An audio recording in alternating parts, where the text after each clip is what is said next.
obat batuk tradisional ya. Ada jeruk nipis sama susu. Yuk kita lihat yuk gimana cara penggunaannya. Ya guys, Azit lagi batuk-batuk ya. Ini obatnya udah kita potong dua, jadi ini ya sebesar nih. Yuk Azit pegang sendoknya. Yuk kita kasih susu. Jadi beli Azit susu yang ini. Sini lah yuk. Terus kita kasih ini ya. Sini susunya di sendok. Kira-kira 1 sendok.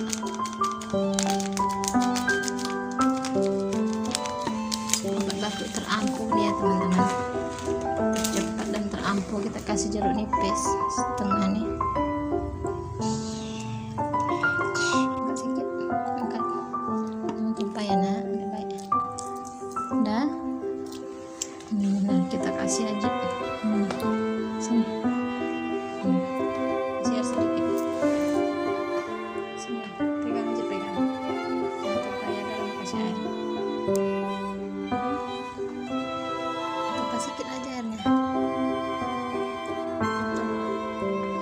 Tumpah, jangan tumpah jeruk nipisnya. Kasih sedikit aja airnya ya. Baik, pelan-pelan. Jangan batuk pula aja dulu. Sedikit aja nah. Udah. Sudah masak lama kok masak.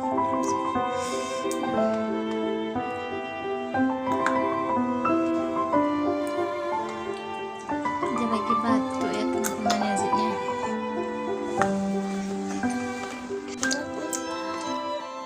Nggak suka jadi ini sini jeruknya aja lagi.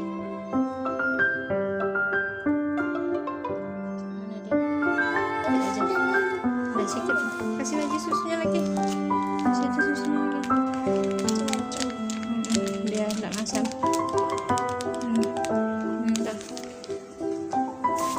Baru ingat dulu abangnya kayak gini. Kalau batuk kasih jeruk nipis sama susu. Tapi cepat sembuhnya teman-teman. Gini. Nggak apa-apa banyak ya. Ini karena apa? Asli jeruk nipisnya dari tumbuh-tumbuhan, dari buah-buahan, dan susu ini baik untuk anak. Biasanya abangnya dulu minum ini paling sehari udah sembuh, insya Allah ya dek. Kalau abang dulu udah siap minum obat langsung nggak batuk lagi, tapi dek masih nih kurang istirahat ya dek. Istirahat dulu ya. Oke, assalamualaikum. Demikian ya obatnya. Mudah-mudahan cepat sembuh.